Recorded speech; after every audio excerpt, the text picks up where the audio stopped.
Turn me down a little. I'm at John Buck level. When I heard me breathing, I realized I better not talk. Okay. Well, good morning, everybody. So great. So just great to see everybody. Isn't it great just to be with the family and to have a place where we can just know that other believers are going to be here and people that we know, people that we have a history with. What a treasure that is, and to see others that we've not yet met, but hopefully we'll get to know.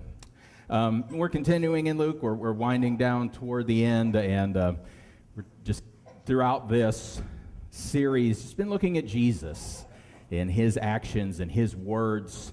And as we've looked at this, I've titled this series All In.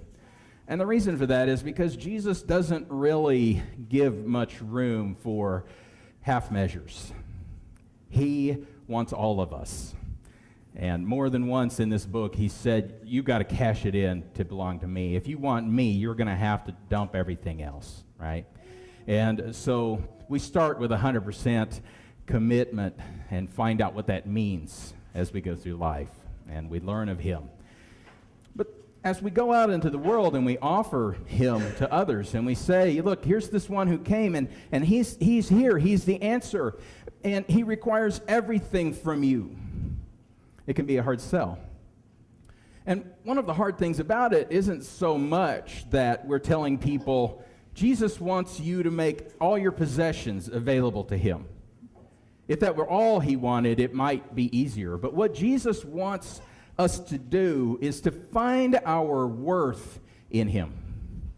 He wants us to bring him not only our failures, but the things that we suppose are our virtues. He wants us to realize that we are bankrupt and that he needs us to bring us down to square one again so that he can build us. He wants us to give up on this futile project of self-betterment, constantly tweaking ourselves, saying, I'm basically a good person, but I just need a couple of tweaks here and there, and I will be what I want to be. And Jesus comes to show us that is just it's a self-deception, and we'll never reach it. In the book of John, he tells a man who comes to him and says, how can I have this? And he says, you're going to have to be born all over again. He's saying you're going to have to just give up everything that you call a strength or a virtue or an asset, and you're going to have to go down to a baby and say, I am in need. And then from him to receive that life and to be all new. That's a hard sell because people, and I've just seen it time and again, they'll do anything to not face their own moral depravity, their own personal bankruptcy. We're so used to defending ourselves, to going through this world justifying our actions, that we can't turn it off. And so when we go into the world and we say, you must be born again, what we get is a response like this. Right? We say, how dare you say that to me? All right, that's the response that we get. I'm a good person. I'm basically a good person. And I want to explain, and I just want to go on record today to tell you that I don't care how many good things you do. I don't care how much your mom loves you or your grandma thinks about you. You're not. And you may have done decent things, and you may not have done as many bad things as someone else, but I want to suggest to you that the reason for that is because you didn't want to face the consequences of that. That you were given certain morals as a child, and so from within, you don't want to violate that code because you don't want to go against this belief in yourself, right? Or maybe you just don't want to suffer the consequences legally or relationally. And I want to suggest this morning that what we really are can be seen in what we do when we can be lost in the crowd. When society endorses evil, we find out who we really are. Born okay the first time? I don't think so. If we were born okay the first time, we would have never captured, shipped, and sold other human beings into bondage. We would have never done that wholesale. Good, respectable, church-going people endorsing the capture and sale, the abuse of other human beings. If we were basically good. But once evil becomes institutional, everybody's okay with it. Why? Because we're not responding to good or bad in our conscience. We're responding to what's acceptable, respectable. And so people write books like this one, Southern Slavery in the Bible, a scriptural refutation again of the principal arguments upon which abolitionists rely, a vindication of Southern slavery from the Old and New Testaments by Reverend Warren. See, as evil is institutional, even religion comes to serve it. Even the church can. You can say, well, that's one isolated incident throughout history. We're past that now. We've grown as a species. Well, more recently, in Germany, an entire nation decides that it's okay to exterminate another race.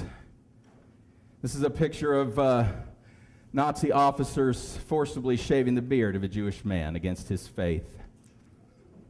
You see the look of glee on this man. I want to suggest to you that this isn't an especially evil person. No such thing exists. When we begin to buy the lie that there are some good people and there are some bad people, we forget and we ignore our own sin and the evil that travels within the hearts of every person on the planet.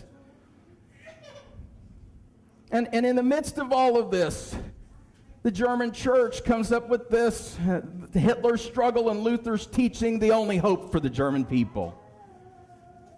The German church writes this: the eternal God created for our nation a law that is peculiar to its own kind. It took shape in the leader Adolf Hitler and in the National Socialist state created by him. This law speaks to us from the history of our people. It is loyalty to this law which demands of us the battle for honor and freedom. One nation, one God, one Reich, one church.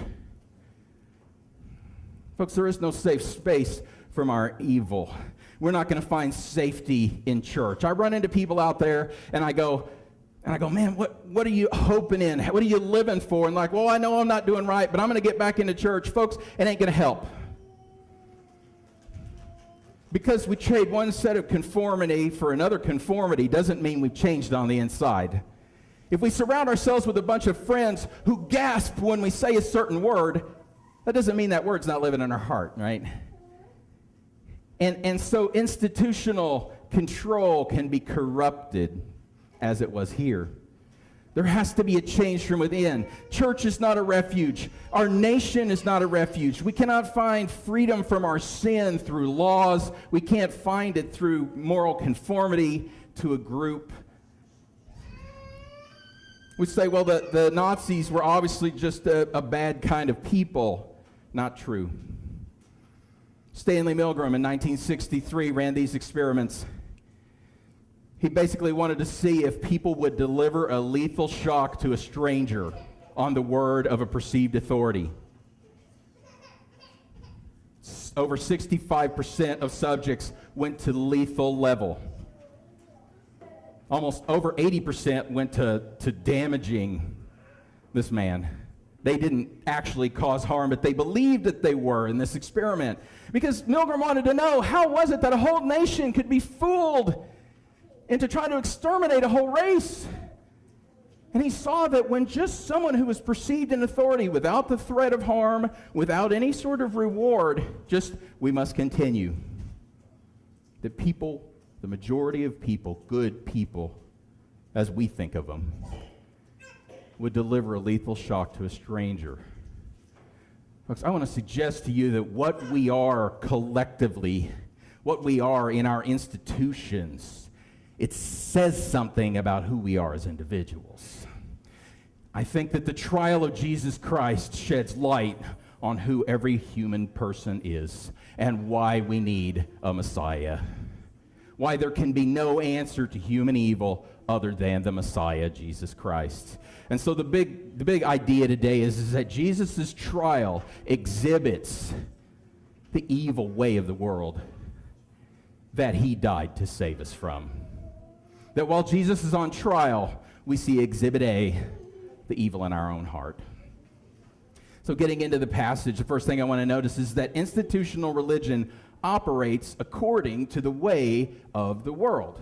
Not picking on any particular religion, I'm saying every time you have a belief system that has a clergy or a hierarchy and has shared property and has a shared agenda, what's going to begin to happen is that the world is going to hijack that institution.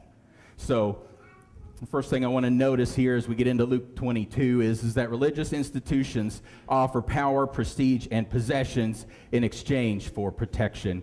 Every religious institution wants to survive. Every institution wants to survive, right? Nothing is there to die. We don't build buildings and take on staff and do things like that because we think we're going away. We do it in order to stick around, right? And we do it to stick around because we believe that there's a greater good going on. I'm not saying that's wrong, but I'm saying is that when you get enough people together, that there is an offer for influence and for a place of honor, that now I have a pool of people who are going to pat me on the back, right?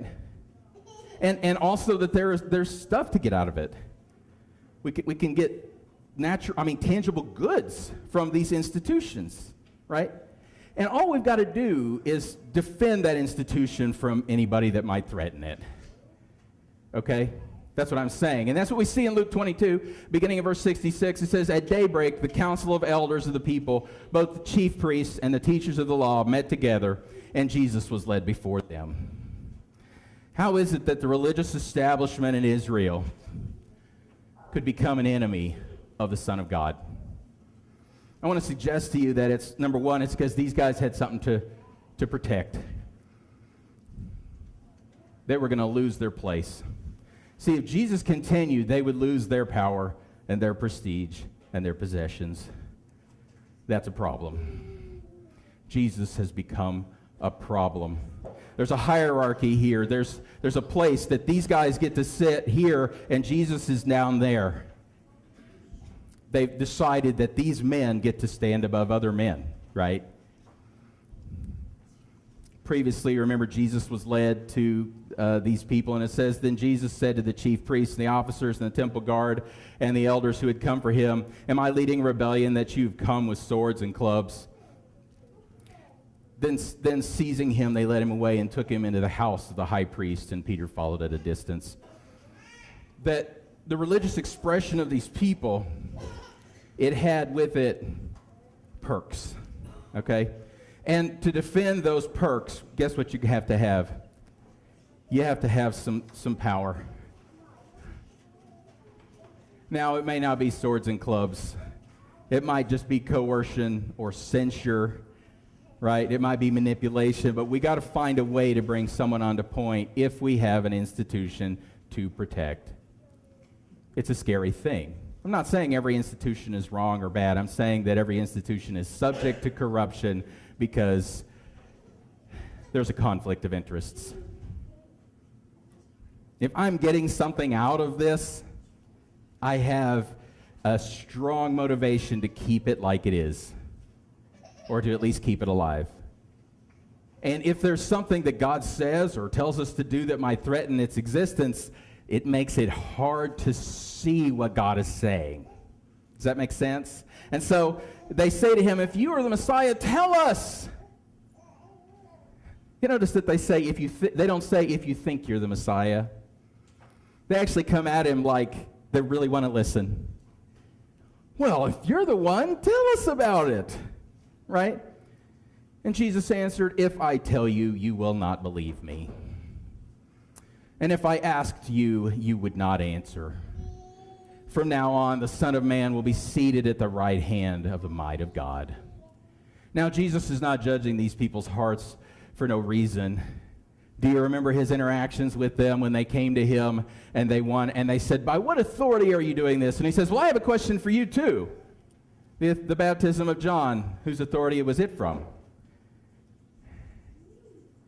And they deliberated and said, well, we got too much to lose here. We can't tell him what we really think, and we can't tell him what he wants to hear. So they said, we don't know. And then later Jesus says, oh, you guys want to talk about the Messiah? I got a question about that. How is it that David calls the Messiah Lord? How can the Messiah be the son of David if David calls him Lord? Crickets. Why didn't they see it? Because it was against the interest of the institution upon which they depended. Reading on, it says that they all ask, well, are you then the Son of God? See, they got the implication of his question, even though they didn't answer it. And he replied, you say that I am. And then they said, well, why do we need any more testimony? We've heard it from his own lips. Folks, the leaders in an institution will tend to defend dogma and kill conversation. They didn't want to talk about it. They'd already made up their mind what they were going to do. We're not having a conversation here. We just want you to paint yourself into a corner so we can put you down. He says, why do we need any more testimony? Let's not talk about this anymore. Let's just get rid of this guy. Do you notice that they all asked and they all said, Luke wants us to understand that this is a collective effort. That crucifying the Son of God is us when we band together. That when we decide that in our own strength we're going to do religion, that the Son of God is just an inconvenience now. Dogma institutions, they only work if we can get enough people to agree. And when someone starts asking questions, that starts to undermine the agreement. And we got to get away. We got to get that guy out of here, right? And they use pressure in politics for their greater good. Notice, it says, then the whole assembly rose, and they led him off to Pilate. How many people would it take to take Jesus to Pilate? 4, 2. He's tied. But they all had to go, right? Well, let's get as many people together. Everybody get on the phone, right?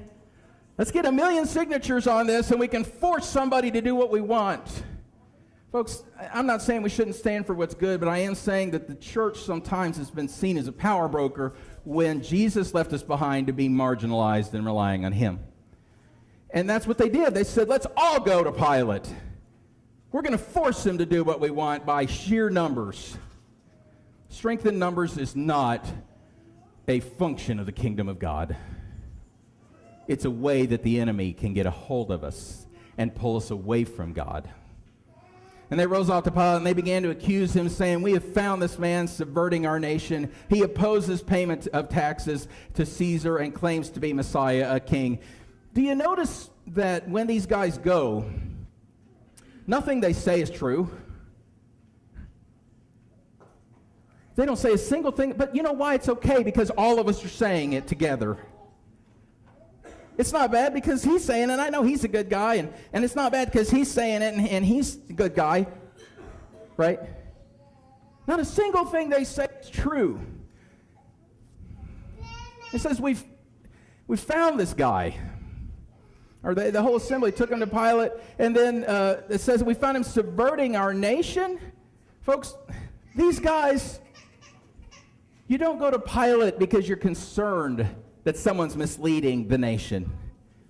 Pilate was the guy who put up a bunch of shields with the image of the emperor all over the temple.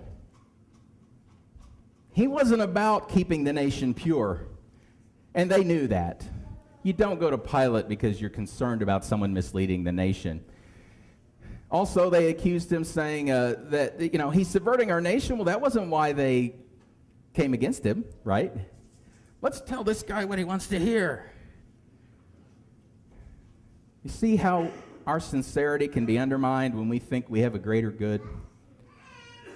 When we think that we're the good guys and we're accomplishing what's good, then we go tell people what they want to hear. Find the guy who's in power and tell him what he wants to hear. The real reason they're condemning him is because they think he claimed to be the Son of God. Then they go to this guy and say, this guy's challenging your rule, Pilate, and we're worried about that. See how duplicitous they are? And then he says that he won't let us pay taxes to Caesar. He's against that. Do you remember when he said to them, give back to Caesar what is Caesar's and to God what is God's? If we can't get a legitimate thing against him, we'll make one up, right? And then they say, well, he claims to be Messiah, a king. Oh, did he? Well, they asked him if you're Messiah, and he says, I'm not going to tell you. Everything they said is a lie, but you know what? It's okay because they're doing it together and they're doing it for the survival of their religious institution. So it's fine. You see who we are in our hearts? And we say, well, let's just go to the governments then. All we got to do is fix the government. If the government were better, people would be better. Not so much. Because here's the problem is that self-rule or self-interest rules supreme at the top. There's not a single person who's ever been in power who didn't have as their first concern their own well-being. Has there? So we go and we say, well, these people are civil servants. No, they're not, folks. They're really there to have power, to have influence so that their agenda can be accomplished. And it doesn't matter, Democrat, Republican, Libertarian, I don't care who it is. Everybody who has political power has their interest at the top of the list, and they really don't ever get down to item number 2 very often. And the first thing that political leaders are going to do is they're going to twist legalities to shirk responsibility. That's why lawyers are the people in Washington, D.C., because they know how to use the law, right? And so Pilate figures this out. It says, so Pilate said, are you the king of the Jews? You said so, Jesus replied. And then Pilate announced to the chief priests in the crowd, I find no basis for a charge against this man. In the Greek, it really is, I find no guilt in this man. But they insisted. He stirs up the people over all Judea by his teaching. He started in Galilee and has come all the way here. On hearing this, Pilate asked if the man was Galilean. And when he learned that Jesus was under Herod's jurisdiction, he sent him to Herod, who was also in Jerusalem at the time. Do you see that Pilate isn't concerned about exonerating a man that he has declared innocent? He's more interested in just getting it to be somebody else's problem.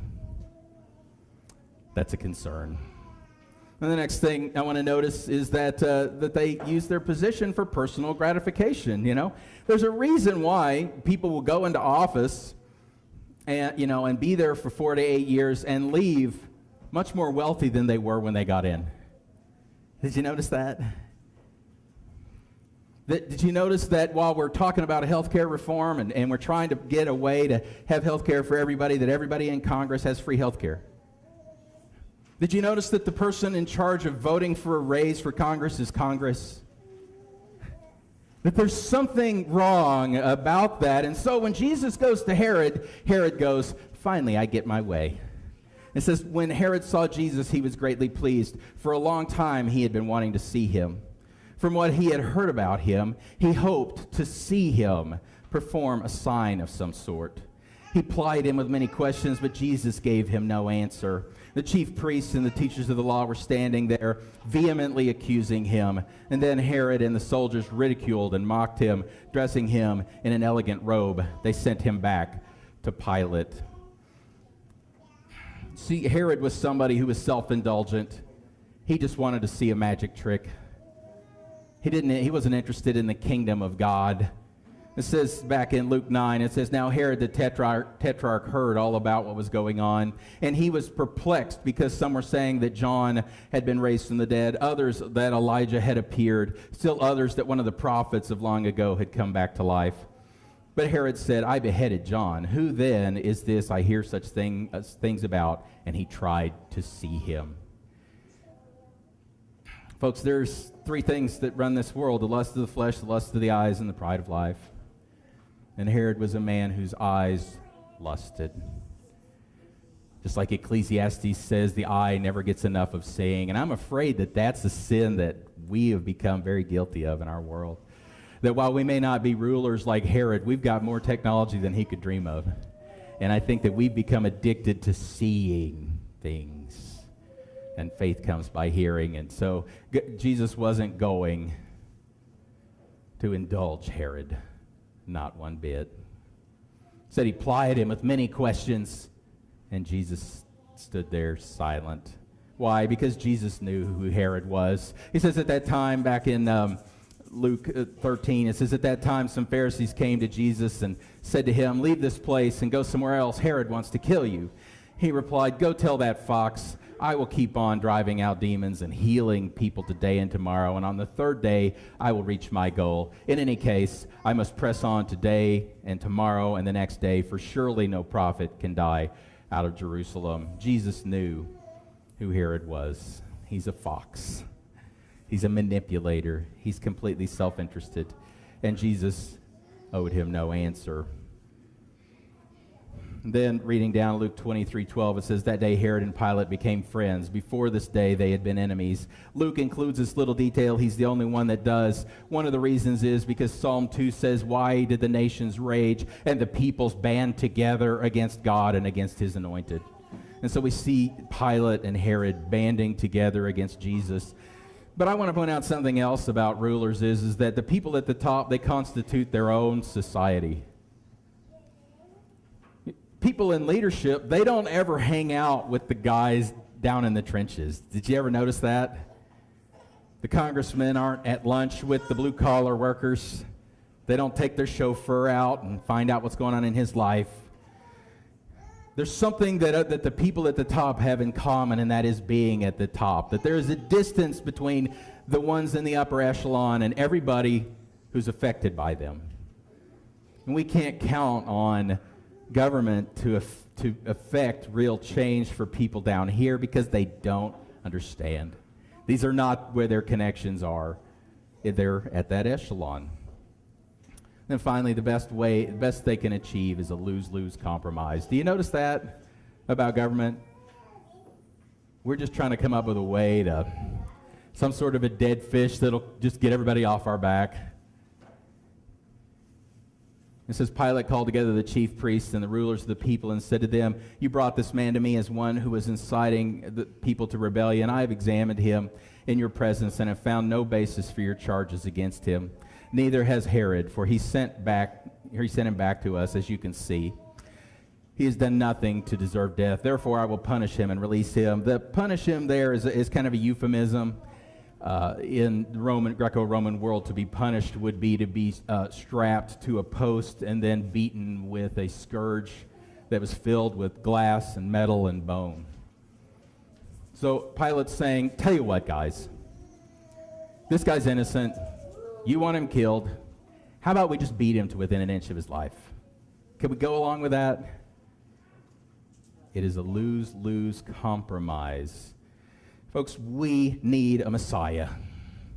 We need to stop looking to our own institutions, whether religious or secular, to solve the problems. We need a Messiah who is the priest, who is the king. Because at the end of the day, everybody bows to violence. Have you noticed how many peaceful protests end in throwing rocks and beatings, crossing barricades, and tear gas? Because at the end of the day, it's going to come down to violence. That's what solves the problem in our minds. And even institutional religion will enforce and encourage violence to defend dogma. And I'm not just talking about physical harm done. I'm talking about causing people to suffer or to do without, levying consequences on people because they do not agree with our agenda. I'm calling that violence. When we force someone to pick between pain or our way, we're doing violence to them. If that's just because they know we're going to give them a tongue lashing if they don't do it like we want, we've done violence to them. If they know it's because we're going to give them the silent treatment for a week because they didn't do what we wanted, we've done violence to them. If they know it's because they need to do what we want, or we're going to exclude them from our company altogether, folks, that's murder. We just don't have to go to jail for it. And it says, but the whole crowd shouted, "Away with this man." When we see a human being as an obstacle to our happiness or our agenda, murder has come home in our hearts. It does not matter if we've pulled the trigger or not. Release Barabbas to us. You see, we can get on board with Barabbas. We understand him. He knows that it's important, and once in a while you got to do away with somebody that's in your way. Release him who'd been thrown into prison for insurrection in the city and for murder. And defenders of dogma will impose their conviction on others. Pilate is trying to be reasonable. It's so strange to see a book written by a Jew, two Jews, about Jews, that is saying, hey, at least Pilate was a reasonable man. But these guys had become so tunnel vision that they couldn't even accept this compromise. It says Pilate wanting to release Jesus, Pilate appealed to them again. But they kept shouting, "Crucify him, crucify him." For the third time he spoke to them. Why? What crime has this man committed? I have found in him no grounds for the death penalty. Therefore I will have him punished and then release him. But with loud shouts they insistently demanded he be crucified.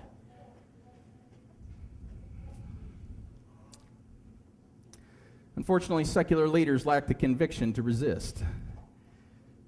Even if you have a leader who sees that this is an injustice, if someone makes enough stink, they're just going to do what they want. No one's going to say this minority who's quiet but is right gets their way. We'll never do that.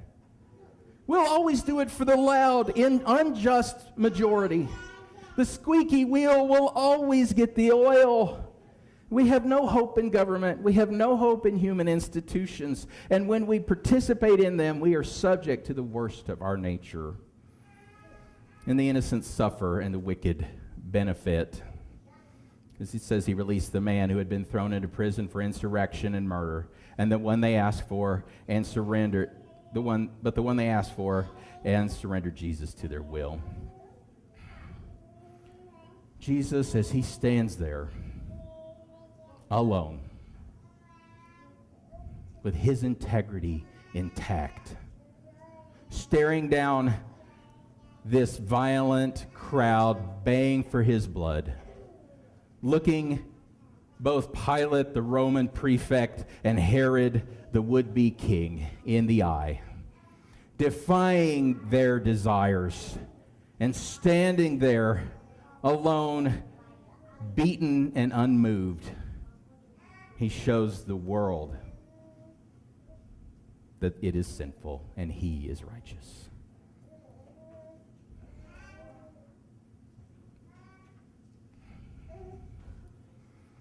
And there's something different about that. Pilate saw it and he wanted to release him. There's something about someone who is unafraid. There's something about someone who does not need to defend himself. You notice, and really the sense in the Greek is that Pilate barraged him with many words. And then the Jews are vehemently accusing him. And you've got two people who are just using word. Folks, I want to suggest that if we've got to just talk our point out, we're moving away from the example of Jesus. A multitude of words isn't going to accomplish a thing. And here he is. He's different. He looks different. His life is the one on the line, and he's the one being quiet. This is the perfect time to get Herod on his side. And he chooses to stand there silent. And I believe that the thing that they saw in him, it caused them to unwittingly confess who he is. And so the authority, the human authority, has to confess that he is king. You don't catch it in the English, but in the Greek it goes like this. So, you're the king of the Jews?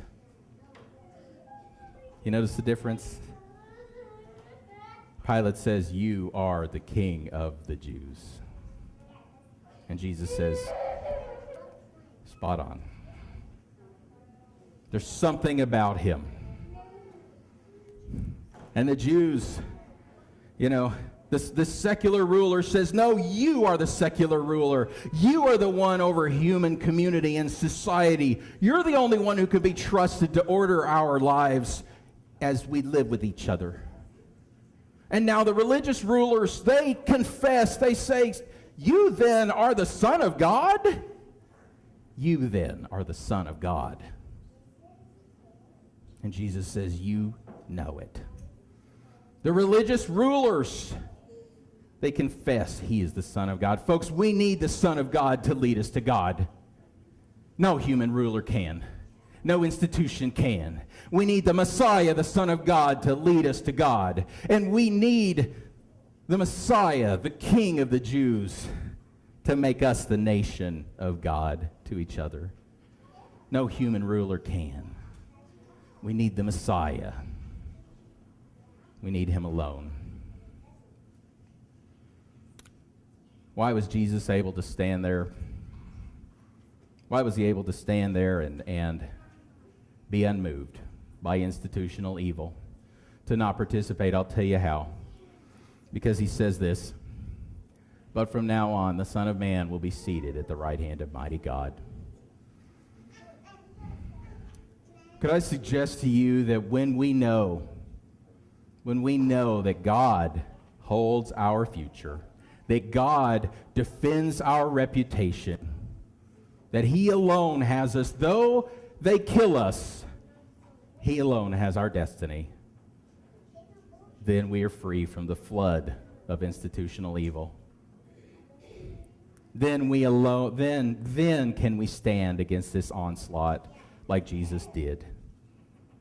When we can say, my fortunes are in God's hands. You don't have to believe me. You don't have to like me. You don't even have to treat me well or fair.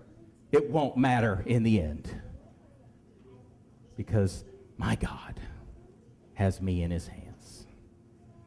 And when we see that, we can admit to ourselves that we have been and are susceptible to be participants in evil in the world. That we need a Savior, we need a Messiah. John Newton was a part of this slave trade. He came to Christ, and he wrote this tract, Thoughts upon the African Slave Trade, which was instrumental in the end of slavery, the bringing of the end of slavery in Great Britain.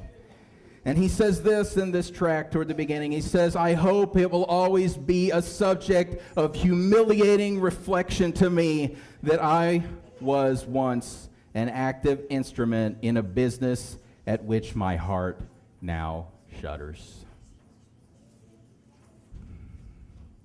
He came to discover something about himself that set him free. And that thing that he discovered about himself was that he was a wretch. And when we can quit defending our essential nature and admit that I am a wretch, we can finally have that peace and that compassion. We can say with no false humility, amazing grace, how sweet the sound, saved a wretch like me. It's the message for this morning. Can we admit that we need a Messiah? Can we stop counting on ourselves, our institutions, our governments to make the world a better place and surrender to him and find victory there? I'm going to pray for us, and then Samuel's going to lead us through some songs. If you need someone to pray with, I'll meet you in the back over the next 3 songs. I'd be happy to pray with you. Let's pray now. Father,